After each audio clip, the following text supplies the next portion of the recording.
Jadi, Ca, ada aktivis barat yang mencoba untuk sensor anime. Masalahnya ini bukan cuma aktivis, tapi UN, United Nation. Wow, kenapa dia mau mensensor anime? Nah, lengkapnya bisa nonton sampai habis.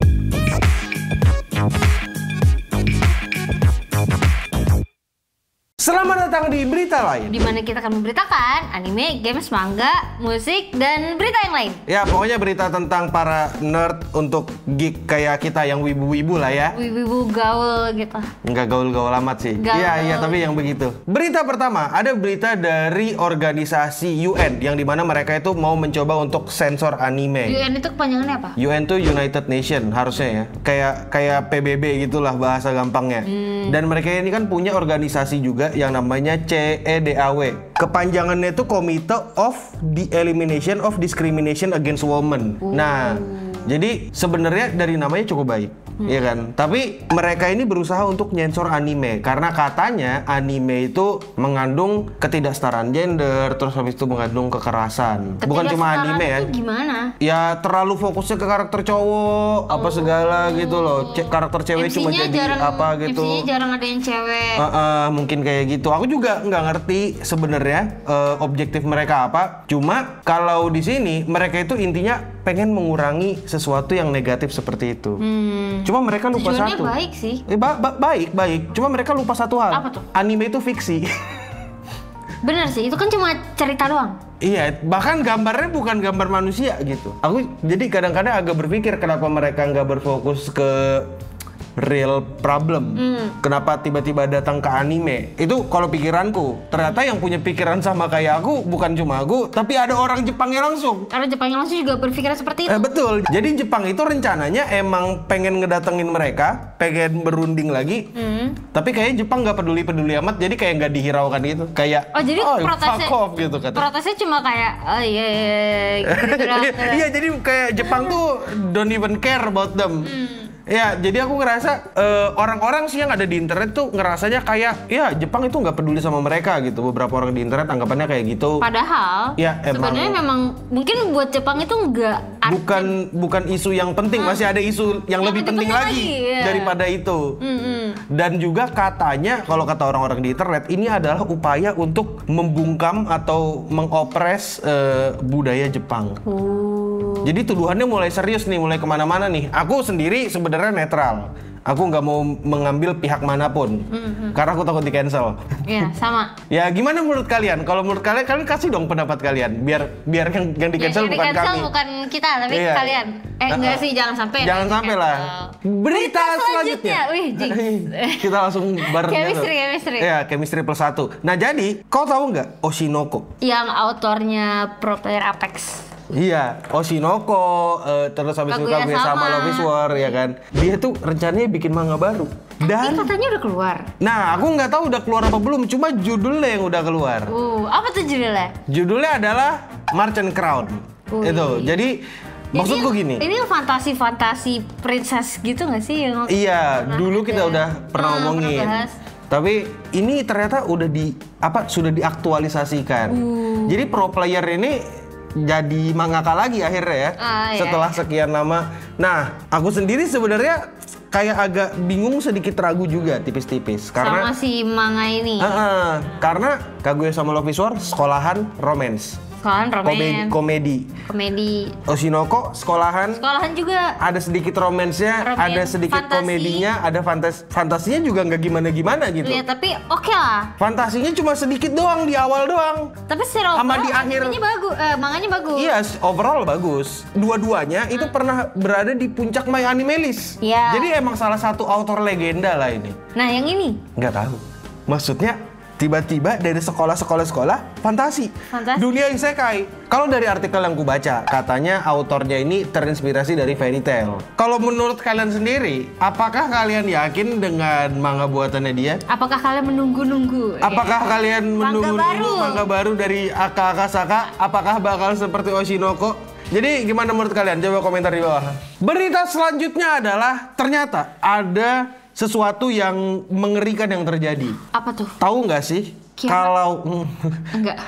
itu nggak ngeri, itu ngeri. Cuma maksudnya Itu nggak ngeri-ngeri. maksudnya itu ngeri. Itu ngeri. Maksudnya level ngerinya itu ngeri banget. Yang ini yang nggak ngeri-ngeri amat kalau dibandingkan sama kiamat. Oh, berarti ada berita yang nggak ngeri-ngeri amat gitu. Jangan dibandingkan sama kiamat. Jangan. Jadi intinya gini, ada tahu kan Akira Toriyama yang bikin Dragon Ball? Kita tahu lah Dragon Ball massive sukses. Sukses major, sukses banget. Bahkan nggak ada yang bisa ngalahin dia. Dari dulu sampai sekarang Dragon Ball nomor 1, Bos. Jadi sang legenda Akira Toriyama akhirnya buka suara. Enggak sih, dia udah meninggal. Cuma editornya yang buka suara. Ngomong apa? Dan akhirnya mereka itu apa? Ngomong apa dia? Nah, intinya mereka itu kayak ngomong Akira Toriyama itu ternyata ditekan untuk melanjutkan manganya. Awalnya Dragon Ball ini itu rencananya cuma sampai arc-nya Cell doang. Tapi karena sukses banget, oh jangan sampai situ lah. Jadi dia di pressure untuk melanjutkan ceritanya. Jadi 3 mantan editornya itu udah buka suara, udah ngasih tahu ke publik. Respect berarti, Bro. Respect. Iya sih. Ya dia melanjutkan di bawah tekanan, Bro. Respect. Maksudnya dia juga udah meninggal aja. Iya, berarti kan dia keren, Mak. Ya udah dilanjutin tetap buat fansnya itu Dragon Ball. Iya, makasihlah almarhum Akira Toriyama ya. Bahkan kalau kamu mau tahu nggak sih sekarang itu ada Dragon Ball Daima. Ini siapa yang bikin? Dragon Ball. Pokoknya dari Akira Toriyama, nggak tahu aku lengkapnya bagaimana. Cuma intinya aku sampai sekarang nggak tahu ya, Dragon Ball itu kan mengumpulkan bola naga, 7 bola naga. Dragon Ball. Sampai masih relevan nggak sih?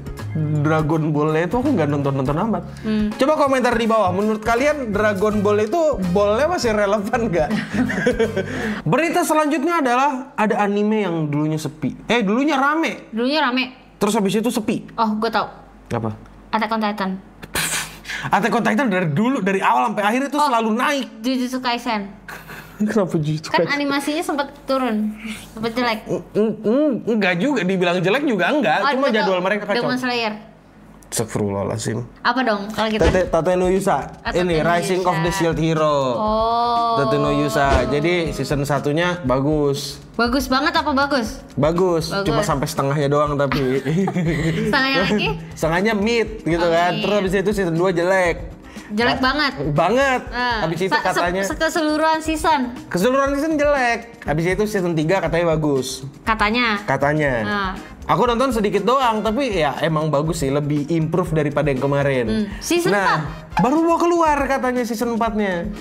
Baru mau keluar. Jadi meskipun animenya sepi dan tidak menarik, tapi tetap ada season 4-nya. Keren dong. Keren. Dibandingkan sama itu No Game No Life.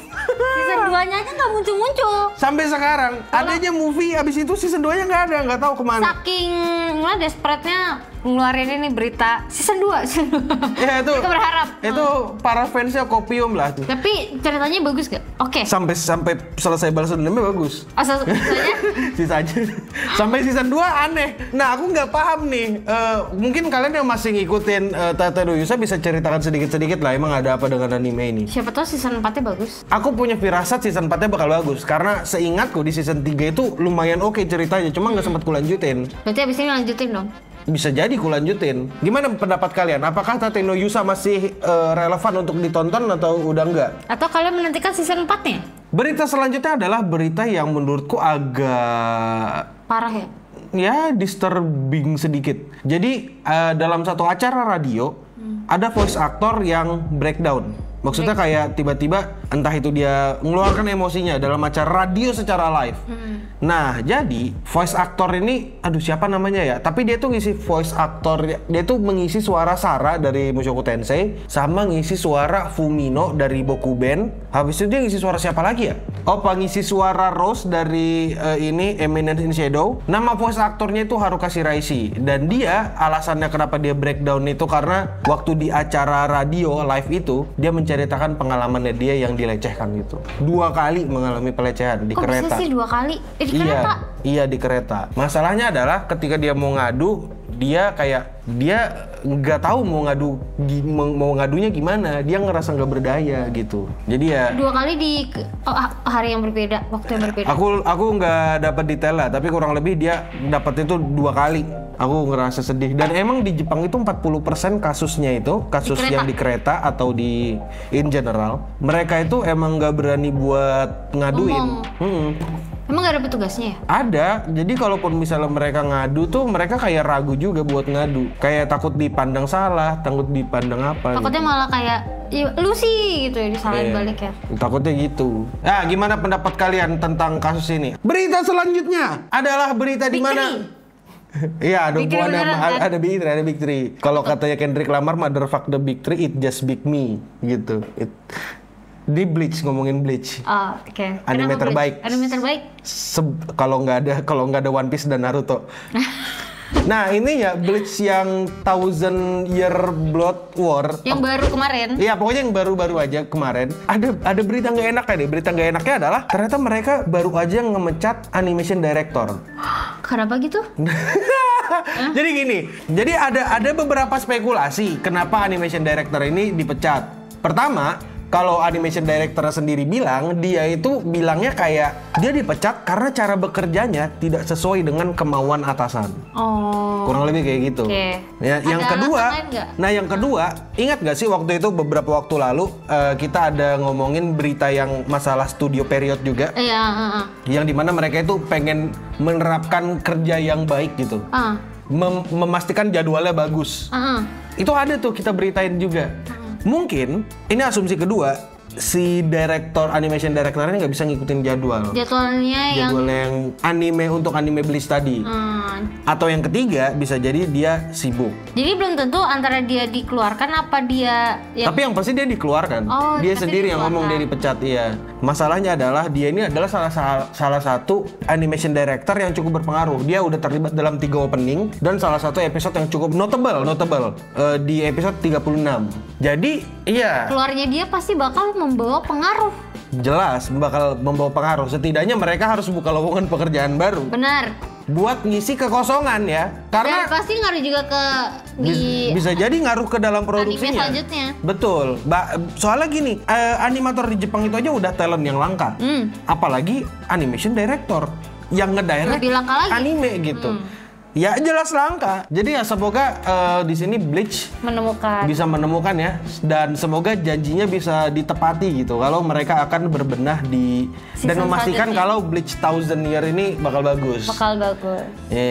Ya, tapi gimana menurut kalian? Kalian kecewa nggak? Kalian kecewa nggak? Kalau aku sih sebenarnya netral aja ya. Jadi ya pada dasarnya Leo Kawamoto nih salah satu inilah animator yang oke lah. Cuma sekali lagi aku netral di sini. Dan itu aja untuk berita lain. Dimana kita akan memberitakan anime, games, manga, musik, dan berita yang lain. Ya pokoknya di sini kita akan membahas berita yang berguna untuk para wibu, nerd, dan geekers. Coba dan kalian sahabat-sahabat. tulis di kolom komentar kira-kira berita apa yang kita lewatkan Iya, di minggu ini. siapa tahu ada yang kita lewat. Per tanggal berapa ini? Tanggal Maret. Maret tanggal Iya. 2 apa tanggal 1 nih? Tanggal 2 Maret. 1 apa 2? 2 Maret. Ya. Dan untuk sekarang itu aja dulu. Aku Akil Poster. Aku Ocha Lightstick. Dan untuk kita semua Stay clean and sound. Pew.